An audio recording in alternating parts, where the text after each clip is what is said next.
सुप्रभात छात्रों, आपका आज की हिंदी कक्षा में स्वागत है। तो बेटा, पिछले सेशन में हमने पढ़ा जिन शब्दों से किसी काम के करने या होने का बोध हो उसे क्रिया कहते हैं और क्रिया के जिस रूप से काम के होने के समय का पता चलता है उसे काल कहते हैं। आज हम इन्हीं से संबंधित अभ्यास करेंगे अर्थात बैक एक्सरसाइजेस करेंगे। तो निकाल लीजिए जल्दी से अपना पाठ 7 पृष्ठ नंबर 48 यानी पेज नंबर 48। पहली एक्सरसाइज है, इन वाक्यों में सही या गलत का निशान लगाओ। तो हमने यहाँ पर वाक्यों को पढ़ना है और जो सही है उसके अनुसार यहाँ पर जो एक डिब्बा बना हुआ है इसमें हमने सही और गलत का निशान भर देना है।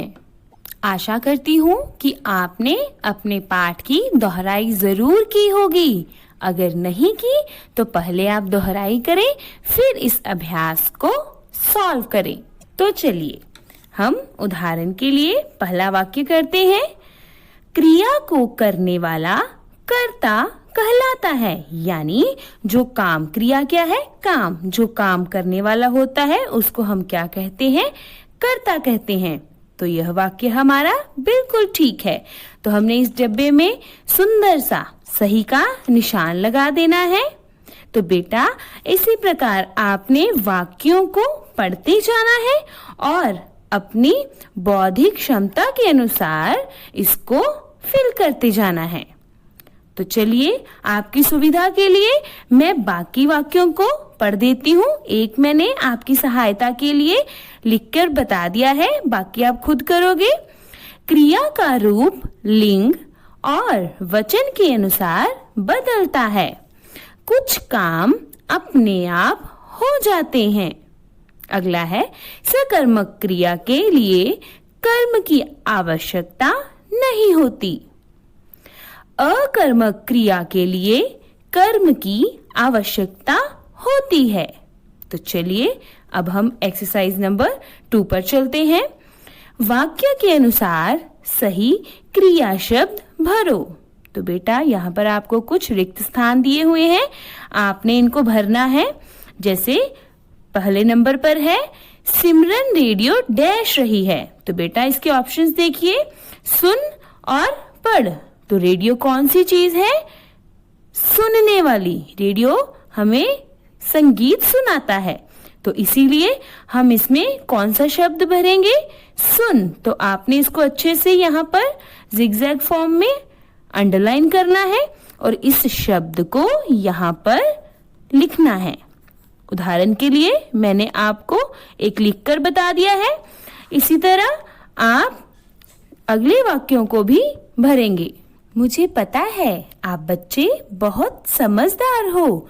आप यह एक्सरसाइज बहुत ही आसानी से कर लोगे। तो चलिए मैं अगले वाक्य पढ़ दूं अब। फूलों पर भंवरे डैश रहे हैं। ऑप्शन है मंडरा और उड़। राकेश दूध डैश रहा है। ऑप्शंस है सो, पी। रोहित वर्षा के पानी में नाव डैश रहा है। तो बच्चों, जब वर्षा आती है तो आप कौन कौन से कार्य करते हैं, कौन कौन से खेल खेलते हैं, ये तो आपको अच्छे से स्मरण होगा। तो ढूंढ लीजिए इसमें से आने वाला शब्द और भर दीजिए इसको इस रिक्त स्थान में। आगे है, राहुल टीवी डैश रहा है। तो बेटा, यहाँ पर ऑप्शन है देख, चल। तो चलिए अब हम एक्सरसाइज 3 पर चलते हैं। दी गई पंक्तियों में क्रिया शब्दों को रेखांकित करो। तो आपको ये एक पैराग्राफ दिया हुआ है ना, तो आपने इसमें से क्रिया शब्द, क्रिया क्या होता है? काम वाले शब्द। आपने ढूंढना है कि इसमें कौन सा काम हो रहा है, ठीक है, और उसको हमने अंडरलाइन कर देना है। चलिए, आपकी सहायता के लिए मैं इसको एक को सॉल्व करके बता देती हूँ। सबसे पहले है नील गगन में उड़ी पतंग। तो बेटा यहाँ पर कौन सा काम हो रहा है? देखिए, इसमें कुछ संज्ञा शब्द हैं, कारक भी हैं, विशेषता भी हैं, लेकिन यहाँ पर मेन हमने क्रिया शब्द ढूंढना है। तो क्रिया शब्द हमारा कौन सा है? उड़ी। ठीक है बेटा, उड़ी जो है वह हमारा क्रिया शब्द है। इसी प्रकार आपने अगले वाक्यों में भी क्रिया शब्द ढूंढना है और उसको रेखांकित करना है, यानी अंडरलाइन करना है। तो चलिए, आपकी सुविधा के लिए मैं अगली पंक्तियां भी पढ़ देती हूँ।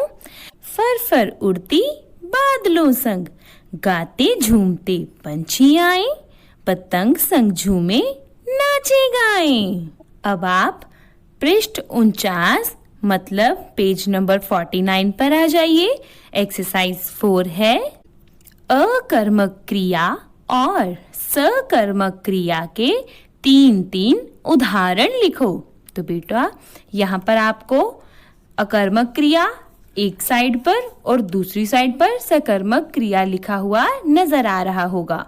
तो बेटा हमने यहाँ पर अकर्मक क्रिया के शब्द लिखने हैं कि कौन से शब्द अकर्मक क्रिया में आते हैं। जैसे उदाहरण के लिए मैंने यहाँ पर रोना लिखा हुआ है। आपने अपने पाठ में पढ़ा था ना कि जब कर्म की आवश्यकता नहीं होती तो तब अकर्मक शब्दों का प्रयोग किया जाता है। तो जैसे मैंने यहाँ पर लिखा रोना, तो आपने इसी प्रकार अकर्मक शब्दों को ढूंढकर यहाँ पर लिखना है। दूसरी तरफ है सकर्मक। तो बेटा सकर्मक में कर्म की आवश्यकता होती है। तो यहाँ पर मैंने उदाहरण के लिए लिखा है शरबत। ठीक है बेटा, इसी प्रकार आपने अनेक अलग अलग शब्दों को यहाँ पर लिखना है। आ जाइए अपनी अगली एक्सरसाइज पर। एक्सरसाइज नंबर 5, रेखांकित शब्दों में लिंग और वचन की गलतियां हैं, इन्हें सही कर वाक्य लिखो।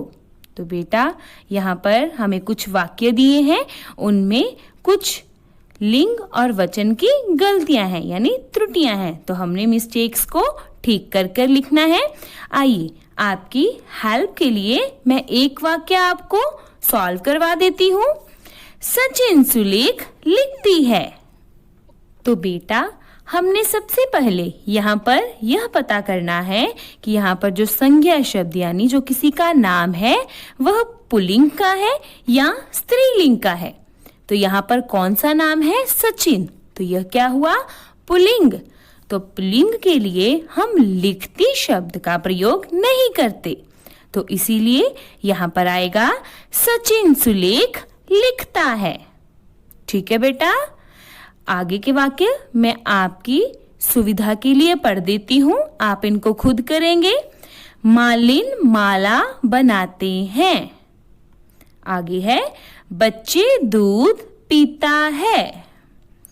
मेरे कपड़े गंदे हो गया है। कुम्हार मिट्टी के बर्तन बनाती है।